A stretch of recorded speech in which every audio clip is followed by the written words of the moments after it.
So I'll just introduce our guests real quick and then we'll jump right in. So Matthew Ammel is a retired U.S. Army Green Beret and a decorated combat veteran with multiple Bronze Star medals who's held senior leadership roles in elite special forces programs and, of course, deployed extensively across the Middle East and Africa.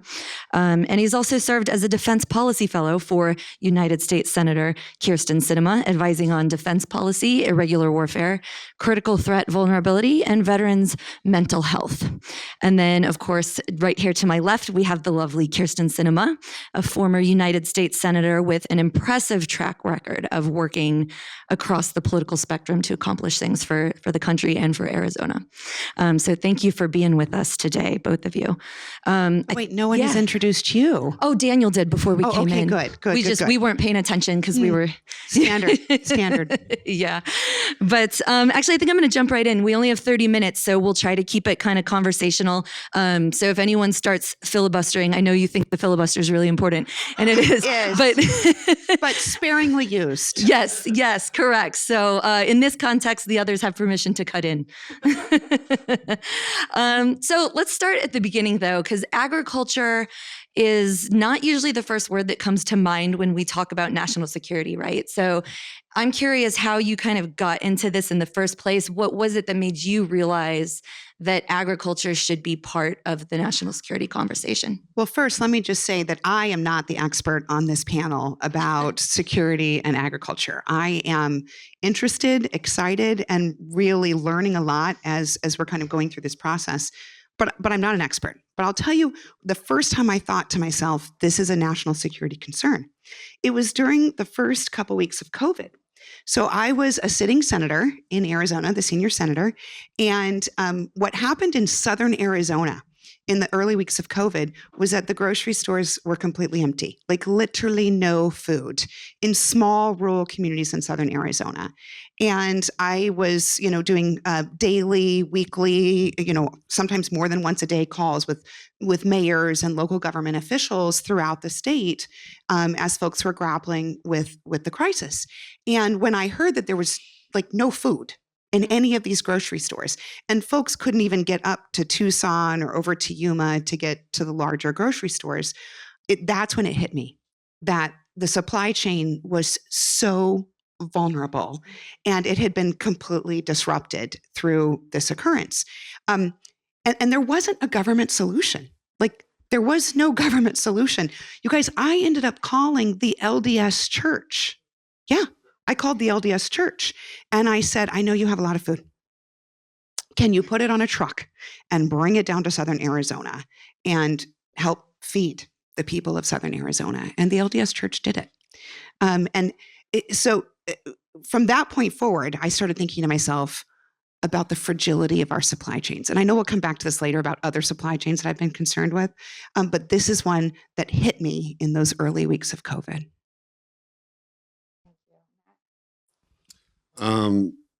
So I mean, I would second what Kyrsten said is my, like the tie between agriculture and our food security. My COVID showed that for me as well.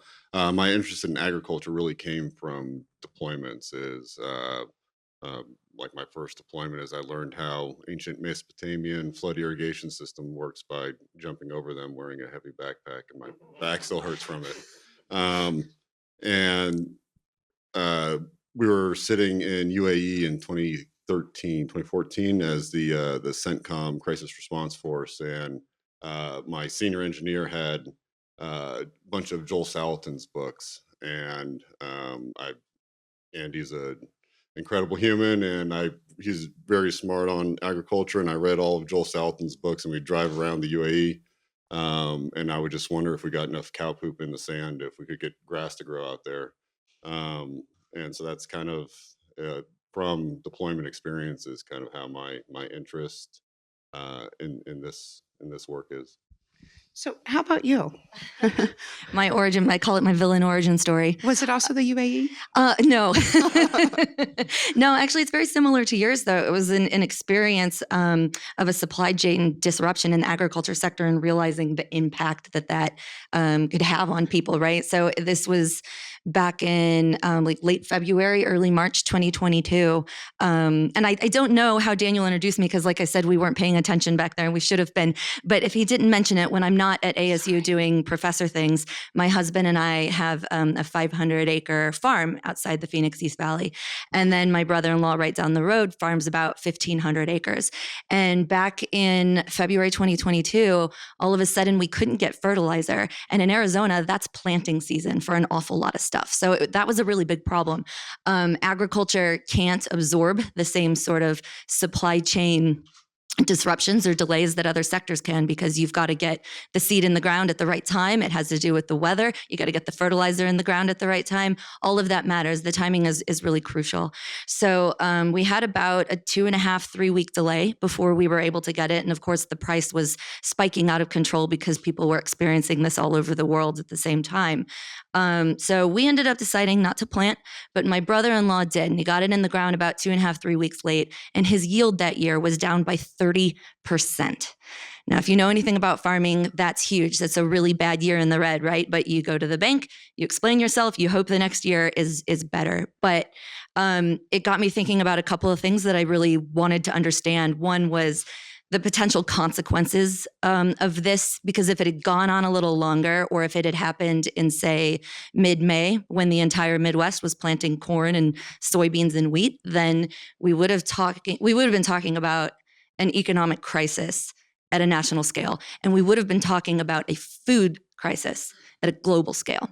So that was the first thing I wanted to understand. And then the second thing I wanted to understand was, how could such a critical supply chain, something we know is critical and can absorb delays, how could it break down so quickly? So those two things have kind of informed my work ever since. Now, it's interesting that you said that you and your husband made the decision to skip the entire season because of this 2.5 to 3 week delay, whereas your brother-in-law went ahead with the delay and saw a yield of 30% less. The economic disruption, in addition to the actual food disruption, is significant in both of those choices, right? So there's like no win scenario there. No, there's not. And really, if something like that happens, you're going to want your farmers to plant something anyway, because we have to have food, right? But that's going to be difficult for them, because obviously he's taking a huge financial loss to even plant anything at all. And a lot of times they're kind of stuck in a cycle where they have to, because most of the time you're planting to pay back the bank for what you did, already. So you kind of have sunk costs. You have to keep repaying. You're kind of stuck in that cycle. So no, you're absolutely right. So the obvious solution here is figure out how to plant without fertilizer. Yeah. We might be working on that one for a while, but it's a good idea. So one of the other things I wanted to ask you about specifically, though, there's been a lot of focus with this administration, not just on agriculture, but on food and health more generally, too. What do you think is driving that? And how does that also play into this conversation about national security and resilience? So, this new administration is a very novel administration that is interested in disruption, right? Trump 2.0 is very different than Trump 1.0. I served under Trump 1.0, and it was certainly a novel administration. But in the first administration, Donald Trump gathered around him what I call normies. These are normal people who had served in government before and really tried to get him to behave in the way that folks had before. And he did not like it. You may recall he fired them all. And so the second time, he knew what he had made mistakes in the past from his perspective. And so in the second round, he has chosen a team of disruptors. And one of those disruptors is HHS Secretary Bobby Kennedy, who is no stranger to controversy, but he has ignited a growing interest in our country in what he calls MAHA, the Make America Healthy Again movement. And this is a movement that appeals to folks all across the political spectrum, because it's about folks wanting to put healthy food into their bodies that is whole and clean and not derived from, foreign substances or toxic chemicals or dyes or ultra-processed foods. And so the MAHA movement is really growing in strength across the country. And again, to be clear, some people call it MAHA, other people would just call it granola moms. The movement of wanting to know what is in your food and making sure that you're putting whole and healthy food in your body is growing, again, across the political spectrum. And the opportunity of marrying that movement with the national security interest around having a more secure closed loop supply chain for agriculture allows us to really combine national security imperatives with a popular movement of wanting to increase health and healthy eating by Americans. So this is a really exciting time. There's another kind of thing that we were talking about behind the scenes there that is maybe a potential area of overlap. One of the things we talk about a lot on our farm is that healthy food and healthy plants really start with healthy soil. And it's kind of a loop. I know you're looking at Matt and he knows that this is coming next. And it's really interesting. You mentioned that the Department of War is putting resources behind soil health and food production. I mean, that's really interesting. So I was hoping you could tell us a little bit about the regenerative grazing project with the military bases and the benefits of it. We recently got a program that was started by a Green Beret major out in Camp San Luis Obispo, California. He started a program doing AMP grazing, which is a rotational grazing that kind of mimics how bison behaved on the prairie, using very little startup money and using leased cows from a local rancher. And within 6 months in Central California, using this style of grazing, CAL FIRE came out to do an assessment on whether or not they need to do a controlled burn, which costs the DoD, I think he said $80,000 a burn. And their assessment was, instead of the regular $80,000 yearly burn, is we'll be back in 3 years. That right there is a very, very simple cost saving on a very, very small National Guard basis. You look at, I spent my entire career stationed on Fort Bragg in North Carolina, and you look at the massive amount of training area that is maintained by gasoline that is purchased with taxpayer money, by tractors, huge, massive lawnmowers to mow the massive drop zones, 15 employees to service and to run those massive tractors. And all of this could be accomplished by training some veterans on how to run a program on these bases, and then using active duty soldiers to have cows grazing. So we have both soldiers are learning. Agriculture is one thing that I knew in the Army is farm boys make the best soldiers, hands down. Is they are always the most reliable soldiers. They know how to fix all the equipment. They know they're very resilient, and so you'd have an opportunity to take all soldiers could be out in the woods and out in the pasture. Is learning how to farm is every single combat operation I ever did. We encountered wildlife or domestic animals of some sort. Kicked into a third-story door in Arab Jabor, Iraq, and there was a 1,500-pound dairy cow. On the third floor? On the third floor of this house. Won't get stolen. The I-beam underneath the I-beam was sagging underneath the floor. And so had I not had any exposure to cows in my life, a different soldier might have shot a very, very expensive cow, and that changes that village's favorability towards the coalition's efforts, right? Agriculture, I would say, is a essential non-lethal combat skill that all soldiers should be learning, because that's where you fight wars, is out in rural areas and on the fringes of them generally. You know what I found really interesting when we visited Major Caja's project out at San Luis Obispo is not just the CAL FIRE story, which was incredible. Just huge savings to the military. But what we saw on our tour with him were units out doing drills, like multiple units doing drills at the same time in different parts of the base. And what Matt had told me was that in other bases around the country, particularly at Fort Bragg, you can't do training with live rounds very often because the terrain will catch on fire and you have to stop. And this was a big deal because Eric told us, Major Caja told us, that they can train every single day on this base.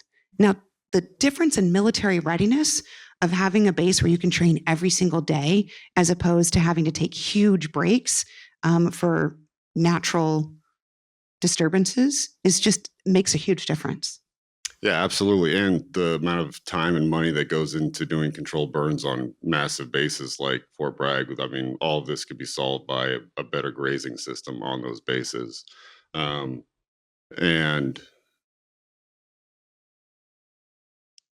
yeah, Yeah, it's huge. So we've actually we teamed up with Major Kahan and some of his folks from his graduate program, and actually went in to see Secretary of War Hegseth and his team and pitched this and expanding this program to other bases around the country as cost savings, military readiness, and increasing the security of our supply chain.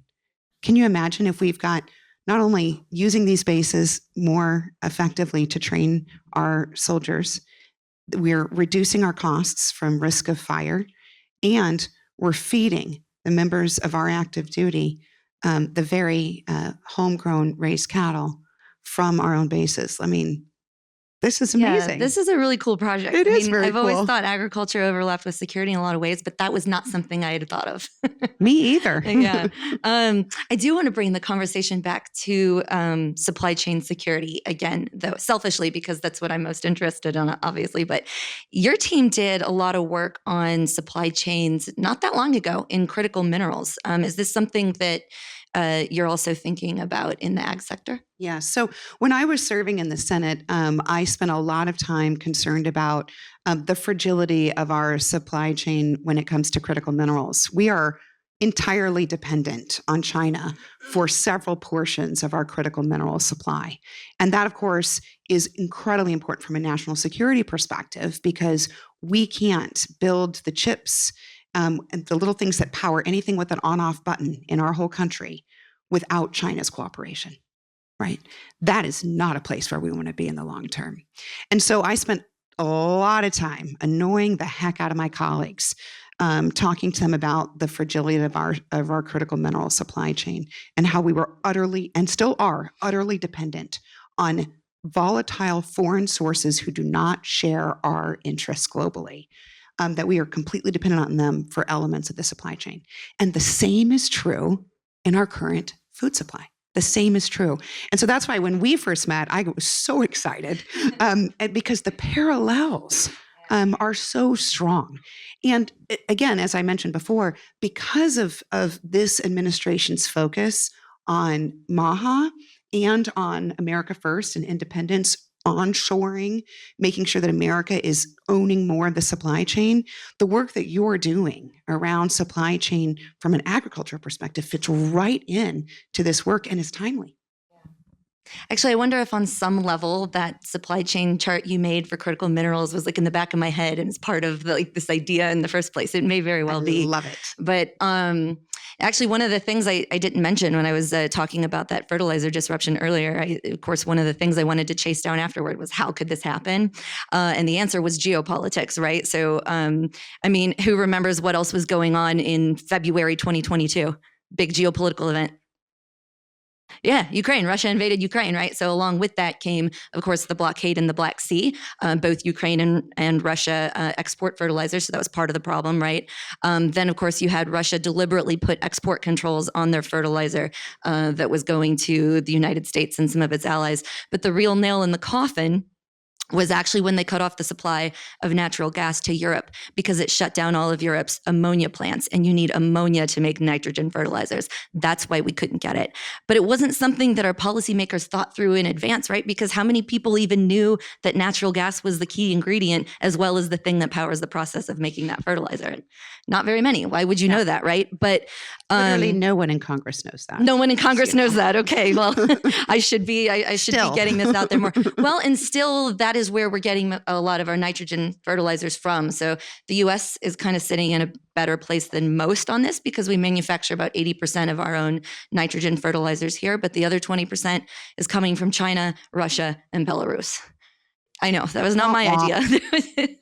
Yeah, but part of the reason we were able to even solve that problem within 3 weeks and get the fertilizer when we got it is because we put fertilizer on the list of things that were exempt from sanctions. And that is one of the ways that the Russians have continued to get dollars into their economy to fund this war. So part of the work that you're doing at ASU is thinking through, how do we change this so we're no longer dependent on these sources? Matt, I saw your microphone going up. You're about to say something.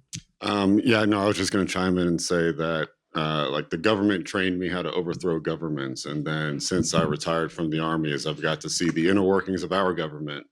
And as a trained observer, my strategic reconnaissance report is that we have a bunch of incredibly fragile systems that could be very, very easily manipulated by a malicious actor.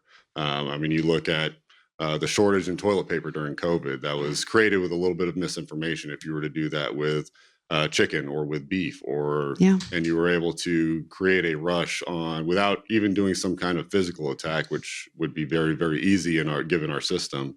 You could cause severe shortages that we might not recover from. So the work of the work that you're doing at ASU, and I'm excited because you seem excited. Do you want to help me? Yeah, with this? I am excited. Okay. I am excited. Okay, and full disclosure, it was a very nice bio, but full disclosure, I'm an ASU girl through and through. I've been with the university since 1997. Oh, yes, that's right. And so I'm so excited about the work that you're doing at ASU. Matt's just joined the Future Security Initiative. I'm in a whole other department, but I'm excited about the work you're doing. And I understand you've got an application in for a new center that is really exciting, and we want to help. Tell us a little bit about how the work you're doing at ASU is to address these exact issues. Yeah, well, the idea really came out of that experience and that supply chain disruption. So what I've been working on ever since is actually mapping out those agriculture supply chains, especially inputs that are kind of buried deep upstream that you may not necessarily know we need, just like critical minerals, right? We're identifying choke points, right? There's a lot of them in processing and storage, identifying potential vulnerabilities and levers where geopolitical adversaries could leverage them, and then modeling the sort of cascading effects of a potential disruption. And I think it's really important to do this, right? Because you're right to say it's timely, because economic warfare, supply chain warfare, it's a distinguishing feature of contemporary conflict, right? So we have to be paying close attention to our most critical sectors, and agriculture is, of course, one of them. So yeah, I proposed that we start a center for this research, and that's kind of the lead part of it. But I think it would be really interesting to also bring in things like regenerative farming and how that can help us build more resilient systems. And so there's a lot of different kind of approaches to take, but they all fall under the umbrella of better national security and national resilience. What's so exciting about this project is not only does it help us start thinking about how to kind of close those fragile spots within the supply chain loop, but also thinking as the work that Matt is doing with Major Kaha over in the Department of War is thinking, how do we utilize the resources we have here in the U.S., not just the richness of our soil, not just the animals and the husbandry that we know, but also the individuals, the active duty members, the veterans, to think about how do we transform this so that we are creating a system where we are no longer dependent on these volatile sources. It's pretty exciting.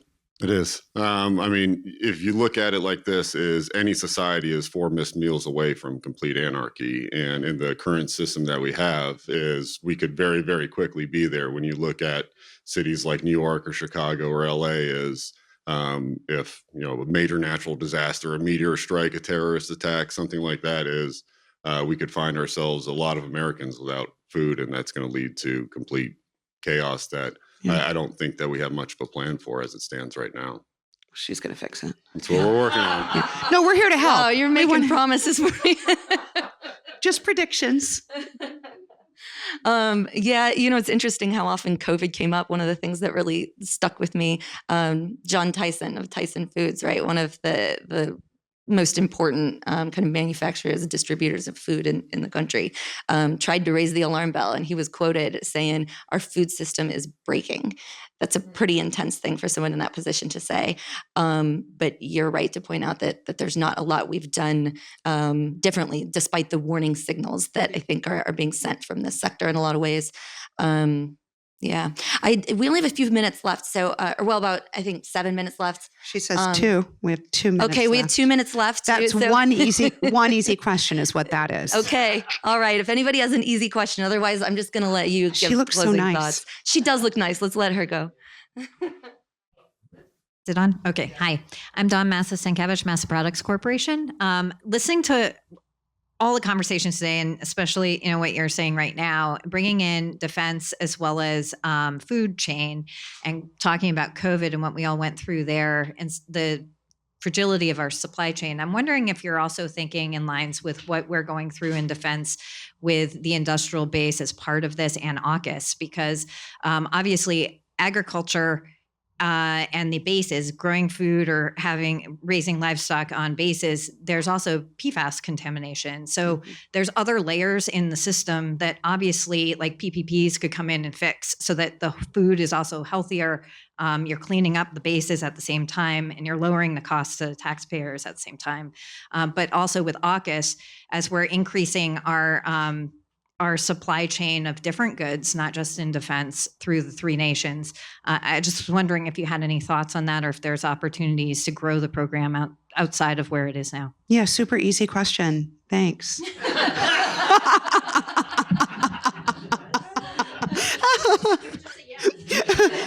The answer is yes. And I'll just finish this. The administration is really, again, it's not just HHS.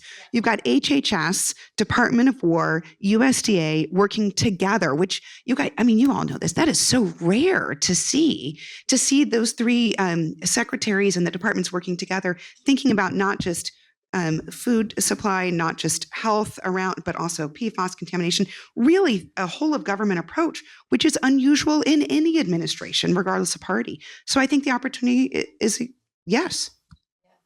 Okay, we'll wrap it up there, but real quick, I don't know if the photographer got that forks up earlier. So if we could do that again. We could just do a forks up. Wait, you guys too. Come on, Raleigh issue. It's just me. It's just me. All right. Thank you so much. A round of applause for our panelists. Thanks, guys.